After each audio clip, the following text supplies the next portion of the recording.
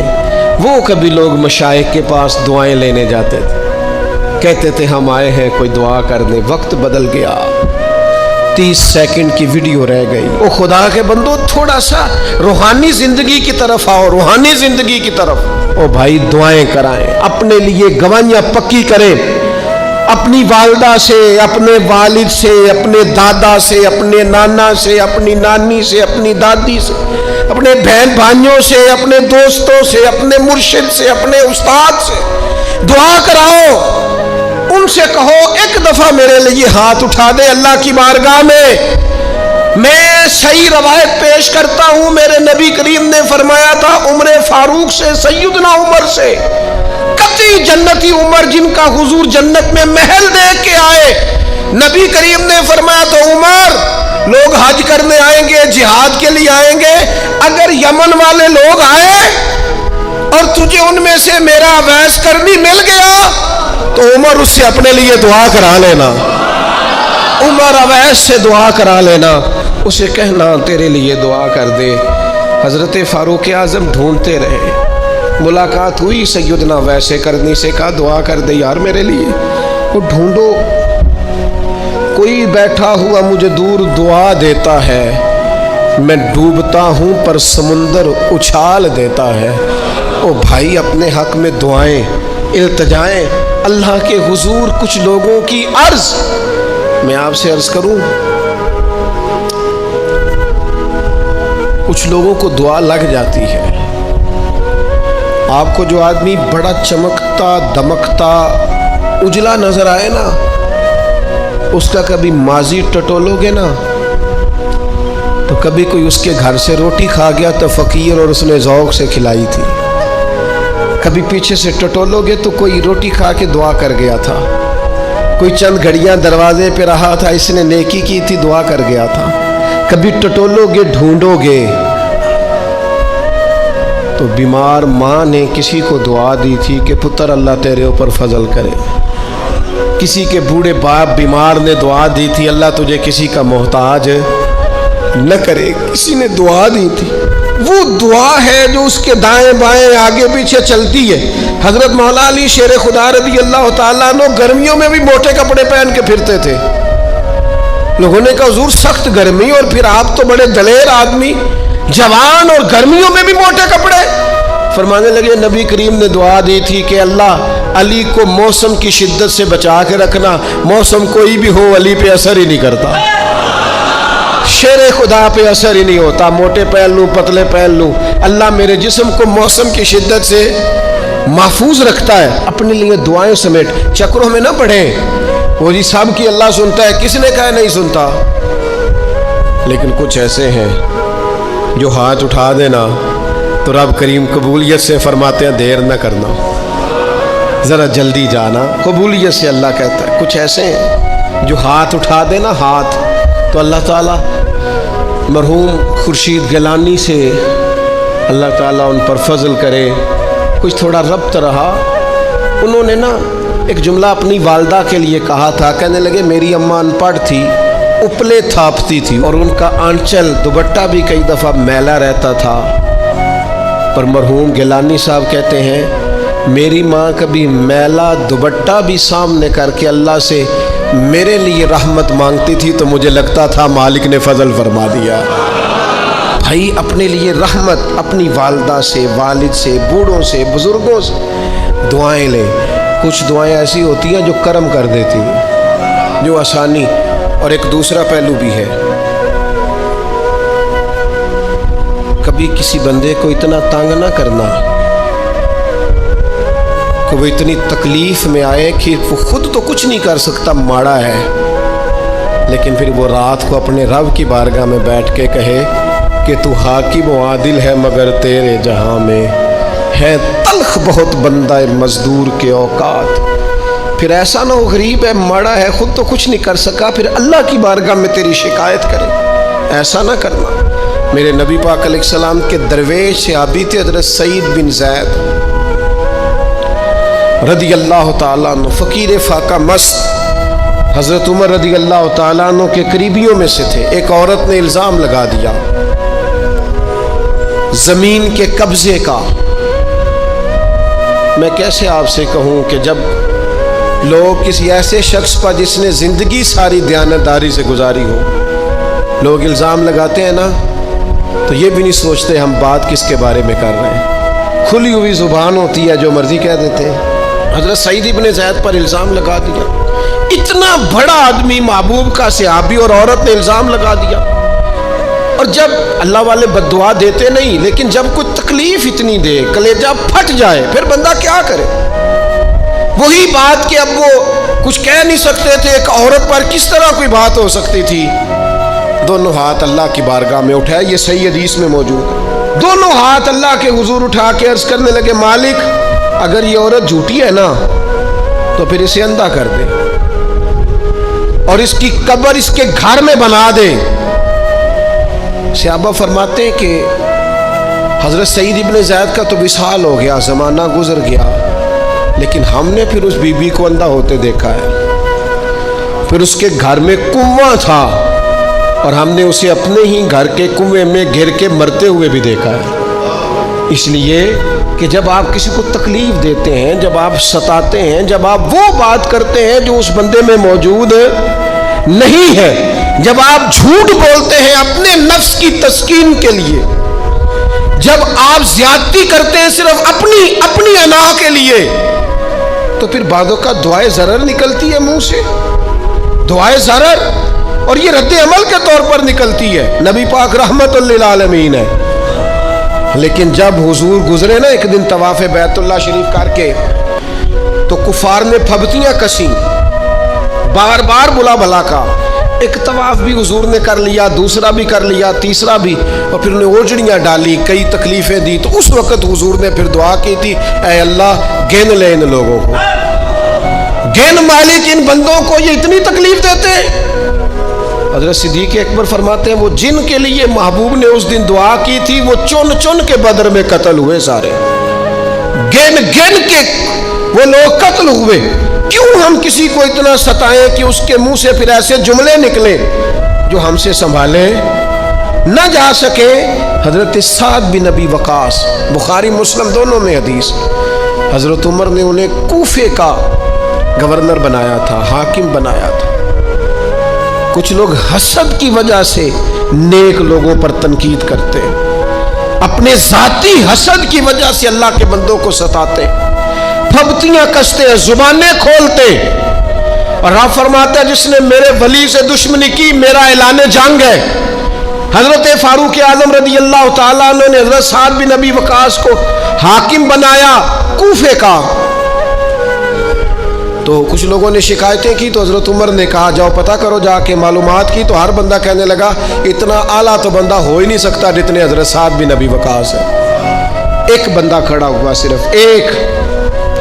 وہ کہنے لگا نہ تو یہ جہاد میں جاتے ہیں، نہ مال غنیمت صحیح تقسیم کرتے ہیں، نہ یہ عدل و انصاف کرتے ہیں. 3 شکایتیں اس نے لگائیں. حضرت سعد بن ابی وقاص چونکہ زندگی ساری محنت کی تھی، جہاد کیا تھا، ساری زندگی انصاف میں گزاری تھی، دل ٹوٹ گیا. اللہ کی بارگاہ میں عرض کرنے لگے مالک اگر یہ ریاکاری کے لیے کہہ رہا ہے نا، یہ باتیں جھوٹ بول رہا ہے، تو پھر اس نے 3 الزام لگائے ہیں، تو میں 3 دعائیں کرتا ہوں اس بندے کی عمر لمبی کر دے، اس کا فاقہ بڑھا دے، اور اسے فتنوں میں مبتلا کرنا میرے مالک. یہ دعا نکلی حضرت سعد بن ابی وقاص کی زبان سے. صحابہ اور تابعین فرماتے ہیں وہ بندہ اتنا بوڑھا ہو گیا. حضرت سعد بن ابی وقاص تو وصال کر گئے، بڑی شان سے دنیا سے گئے، لیکن وہ اتنا بوڑھا ہو گیا کہ اس کی بھویں جھک گئی تھی، اور فاقے کا یہ عالم تھا کہ فاقہ ختم ہی نہیں ہوتا تھا، اور فتنوں کا یہ حال تھا کہ بڑھاپے میں بھی معاذ اللہ چوکوں میں کھڑی عورتوں کو چھیڑ دیتا تھا، اور لوگ جوتے مارتے، تکلیف دیتے، باز کیوں نہیں آتا، تجھے شرم کیوں نہیں آتی؟ تو کہتا تھا لوگوں میں کیا کروں، مجھے حضرت سعد بن ابی وقاص کی بد دعا لگ گئی، میں نے ان کو ستایا، دل توڑا، اذیت دی، کیوں ہم اس طرح کے لفظ کہیں؟ میں جانتا ہوں اس بوڑھی عورت کو جس کی بیٹی کو کسی نے بڑا ہی ستایا تھا سسرال والوں نے، اور خامد اس کا موجود نہیں تھا، تو وہ اپنے وہاں سے نکلتے ہوئے نا واپس گھر سے، تو وہ دروازے پہ کھڑی ہو کے کہہ رہی تھی حضرت صاحب میں گزر رہا تھا، حضرت صاحب گل سننا، بچیوں کا باپ کوئی نہیں، ایک بھائیا بیچارہ کدھر کدھر جائے، ہر چوتھے دن میں یہاں آ کے منتیں کر کے دوپٹے پھینک کے بچی چھوڑ کے جاتی ہوں، آج میں نے اپنا مقدمہ رب کی بارگاہ میں پیش کر دیا ہے، آپ گواہ رہے نا، میرا جرم صرف ہے کہ میں بیٹیاں دی ماں ہوں، گواہ رہے نا آپ، میں نے مقدمہ اللہ کے حضور درج کرا دیا ہے، بیٹی کو حوصلہ دے کے جاتی ہوں، خود نہیں سوتی میں ساری رات، مجھے پتہ ہے میری بیٹی کے ساتھ زیادتی ہو رہی ہے، اور ان کو بھی پتہ ہے لے جا کوئی نہیں سکتے، بندے ماڑے ہیں، تو یہ روز ظلم کرتے ہیں، میں نے وہ مقدمہ درج کرا، آپ گواہ رہنا، میں نے بڑا منایا اس اماں کو، میں نے کہا میں اتنے سخت جملے نہ کہنے لگی، کلیجہ اندر سے پھٹ گیا، چھلنی ہے، ایک شخص کے کمرے میں جاتی تھی معافی مانگنے، چلو بچی سے غلطی ہو گئی تو اٹھ کے دوسرے کمرے میں چلا جاتا تھا، میں دوسرے میں جاتی تھی، چونکہ میں بیٹی والی ہوں، اب میں نے مقدمہ درج کرا دیا ہے، اب میرا رب جانے بہتر انصاف، میں بڑا اللہ کا گناہگار بنتا ہوں، میں نے پھر واقعی وہاں انصاف ہوتے دیکھا، میں نے وہ رنگ بدلتے اور حالات تبدیل ہوتے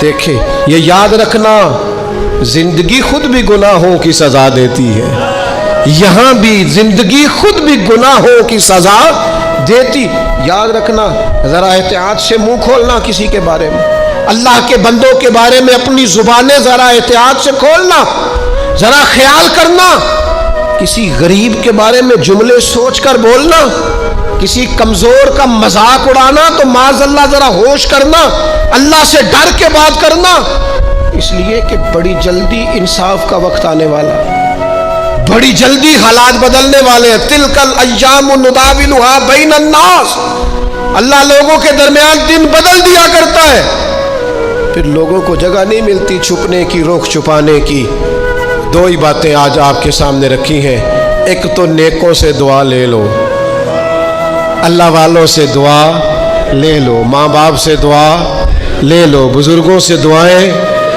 اور دوسرا بد دعاؤں سے بچ جاؤ، دعائے ضرر سے بچ جاؤ، کسی کو اتنا نہ ستاؤ کہ بیچارہ خود کچھ نہ کر سکے اور اللہ کے حضور تمہاری شکایت کرے، بچو۔ وہ میں نے بہت پرانا ایک جملہ کہا تھا، پھر کہتا ہوں، غریبوں کی بد دعائیں دن میں نہیں ستاتی، غریبوں کی بد دعائیں رات کو ستاتی ہیں، جب اے سی پورا لگا ہو، گھر پورا بہترین بنا ہو اور نیند نہ آئے، اور اپنے ہی گھر سے خوف آئے، اور اپنے ہی مقام سے بندہ بے چین ہو کے اٹھے، اور کبھی چھت پہ اور کبھی نیچے، اور پتہ نہیں مجھے کیا ہے اور پتہ نہیں مجھے کیا ہے، تو پھر وہ استغفار کرے، پھر وہ جس کو ستایا اس سے معافی مانگے، پھر جس کا دل توڑا ہے اس سے جا کے اللہ کی رضا کے لیے معافی مانگ کے آئے، اس لیے کہ کچھ سکون ایسے ہیں جو صرف معافیوں سے ملتے ہیں۔